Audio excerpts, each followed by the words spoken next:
Kolkata high court ఒక సంచలనాత్మక తీర్పు ఇవ్వడం జరిగింది. పరిచయం లేని మహిళను డార్లింగ్ అని పిలవడం లైంగిక వేధింపేనని కలకత్తా హైకోర్టు స్పష్టం చేసింది. ఈ మేరకు పోర్ట్ బ్లెయిర్ బెంచ్ న్యాయమూర్తి జస్టిస్ జైసేన్ గుప్తా తీర్పు వెలువరించారు.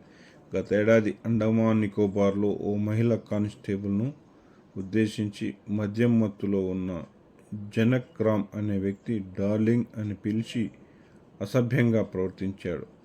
ఆ మహిళా కానిస్టేబుల్ ఫిర్యాదుతో కేసు నమోదు చేశారు. విచారణ చేపట్టిన north middle Andaman first class court అతడిని దోషిగా తేల్చి 3 నెలల జైలు శిక్ష విధించింది.